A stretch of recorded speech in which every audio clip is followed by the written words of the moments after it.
Cantó victoria el gobierno mexicano este 10 de junio y canta victoria también el presidente Donald Trump en relación con el hecho de que no se activaron estos aranceles de manera generalizada a las importaciones de productos de México. Pero ¿es esta realmente una victoria? El gobierno mexicano dice que sí, porque además logró separar el tema comercial del tema migratorio y porque tampoco se activaron estos aranceles. Pero ¿es victoria y es para México? ¿O es para ambos o para ninguno? Voy directamente a mis dos invitados que convoqué y ahí los tienen en pantalla.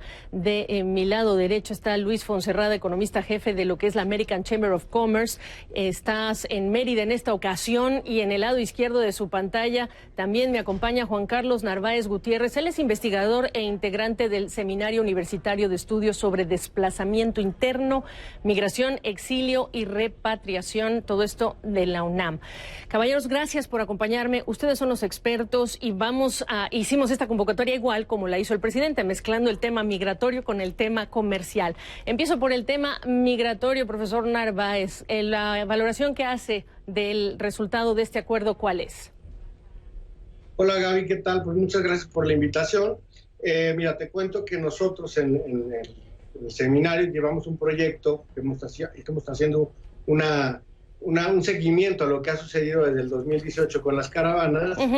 Y en ese sentido, pues nuestras reflexiones sobre lo que ganamos, ¿no?, con el acuerdo, pues un poco nos lleva a preguntarnos un poco cuál acuerdo, qué ganamos, ¿no?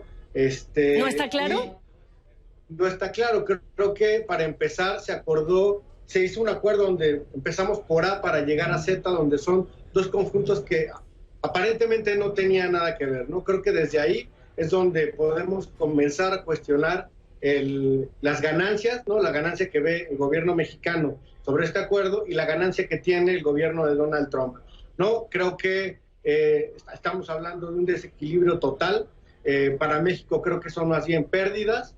Creo que nos está anunciando toda una serie de medidas de militarización de las fronteras, unas medidas de control migratorio absolutamente alineadas y subordinadas de alguna manera a la política migratoria estadounidense, y que seguramente nos va a traer va a tener otros resultados que todavía ni siquiera hemos visto. Hoy en la mañana vi un Twitter de Trump donde decía que hay una serie de acuerdos que todavía que no se han anunciado, pero que están como condicionando estos 90 días que tenemos para probar que hacemos bien el trabajo, que no sabemos cuál es bien, a qué se refiere.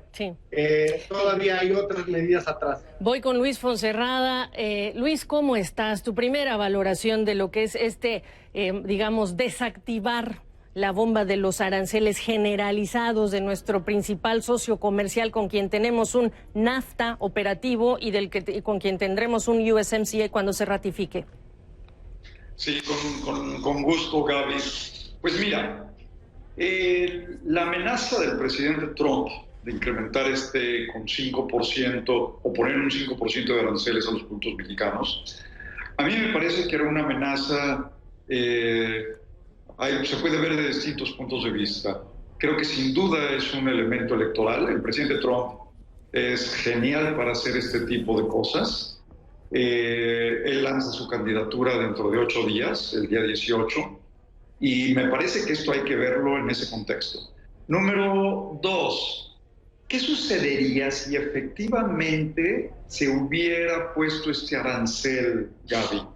Bueno, lo que sucede es que hubiera tenido un efecto en el tipo de cambio, el peso se hubiera devaluado, sí, pero imaginemos que se hubiera puesto y que el peso se hubiera devaluado un 5%, de donde estaba 19.10 a 20.10, algo así. ¿Qué sucede? Pues que los importadores americanos requerirían 5% menos en dólares para comprar los productos mexicanos si el precio de los productos mexicanos sigue constante en pesos, que es una gran parte de los productos que exportamos. Entonces, al devaluarse la moneda 5%, pues se hubiera compensado el arancel de 5%. Es decir, no quiero decir que no hubiera pasado nada, pero se abaratarían las cosas en 5% por el tipo de cambio y compensarían el arancel. Hay otros productos en los que tendría un efecto, pero digamos que no necesariamente iba a ser un caso, digamos, catastrófico para las exportaciones. A ver. A las empresas que exportan y importan a lo mejor les hubiera afectado, pero hombre, capaz que se quedaba relativamente estable en algún momento. ¿Sí o no, Luis Fonserrada? ¿Era mejor dejar las cosas que entrara el arancel a aceptar lo que México aceptó, sí o no? Yo creo que lo que aceptamos es muy costoso para México. Ya. Yo hubiera dejado el arancel entrar, que a lo mejor no entraba, porque va seguramente contra sus objetivos electorales, porque tanto los demócratas como muchas empresas habrían protestado muy rápidamente. Sí. Y me parece que el costo para México, como comentaba Narváez en este momento, pues es muy alto. Y además no se termina, y además tenemos acuerdos secretos que aparentemente tendría que autorizar el Poder Legislativo, el Senado más la Cámara de Diputados. Por lo tanto, Gaby, pues no parece que hayamos ganado mucho, sino más bien creo que fuimos parte del juego del presidente Trump y salimos perdiendo. Profesor Narváez, entonces cuando el secretario de Relaciones Exteriores, Marcelo Ebrard, dice que los recibe el vicepresidente Mike Pence la semana pasada con las estadísticas de la cantidad de personas que han llegado a la frontera sur, ¿le sorprende a usted la estadística? ¿Le sorprende que los funcionarios mexicanos no la conocieran antes de encontrarse con Mike Pence? Totalmente. Creo que desde principios del año ha habido un manejo muy laxo de los datos estadísticos sobre las personas migrantes que cruzan por México y que están intentando también cruzar Estados Unidos, y aquellos que están como solicitantes de asilo. Creo que el dato, llegar a la reunión y llegar sin datos que se generan en México, el Instituto Nacional de Migración, vía la Unidad Política Migratoria, genera toda la estadística del país y está pública, y digamos que haciendo una breve búsqueda en Internet, pues lo que vemos es que de enero a abril, más o menos son 55,000 detenciones las que registra el Instituto Nacional de Migración, es decir, todas aquellas personas que pasaron por un proceso administrativo de detención. Entonces, los datos que presenta Estados Unidos son datos que genera la Border Patrol, y que habla de eventos de personas que intentaron cruzar Estados Unidos y que fueron detenidas por la patrulla fronteriza. Es decir, una persona pudo haber cruzado 5 veces, entonces se está contabilizando de esta manera. Creo que es muy irresponsable salir con frases como ha cruzado por México alrededor de 300,000, 400,000, 500,000 migrantes. Claro. Es decir, creo que tenemos que iniciar en México por ser congruentes con nuestra política migratoria, ser congruentes con nuestros datos y con lo que generamos, que de alguna manera es con lo que podemos llegar a negociar. Pero también el hecho que diga el propio canciller mexicano que es muy importante tener los datos registrados, nombre y apellido de quienes cruzan, ¿que no eso no solamente le conviene a Estados Unidos, sino también a México incluso?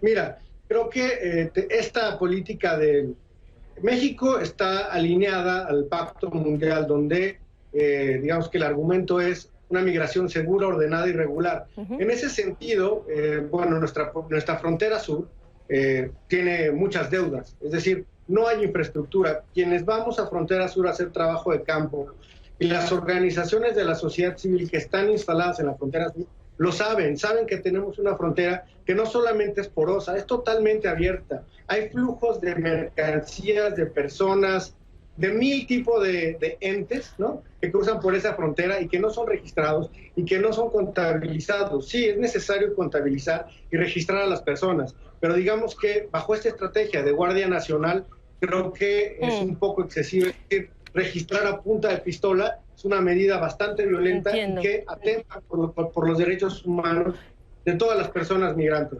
No se puede, Luis Fonserrada, decir que una situación está resuelta cuando un presidente como Donald Trump dice que si el Congreso no aprueba, podría regresar la amenaza del arancel. Tampoco se puede hablar de una victoria si dice que si no se hace lo que él quiere, que ni siquiera hay una medida específica de en cuánto se tendría que reducir para cantar victoria, pues habría esta amenaza. Pero sí preguntarte, ¿realmente el canciller de México puede cantar victoria y decir que se separaron estos temas, migración y comercio? Ese es un punto muy importante. Por supuesto que no están separados. El presidente Trump ya dijo que volvería a los aranceles si México no cumplía con la parte de sus compromisos en cuanto a la parte migratoria. Así que por supuesto que no están separados, ¿no? El presidente Trump lo va a seguir haciendo. No veo la victoria. Yo creo que, como dicen, ya lo estamos viendo, fue una victoria ¿para quién?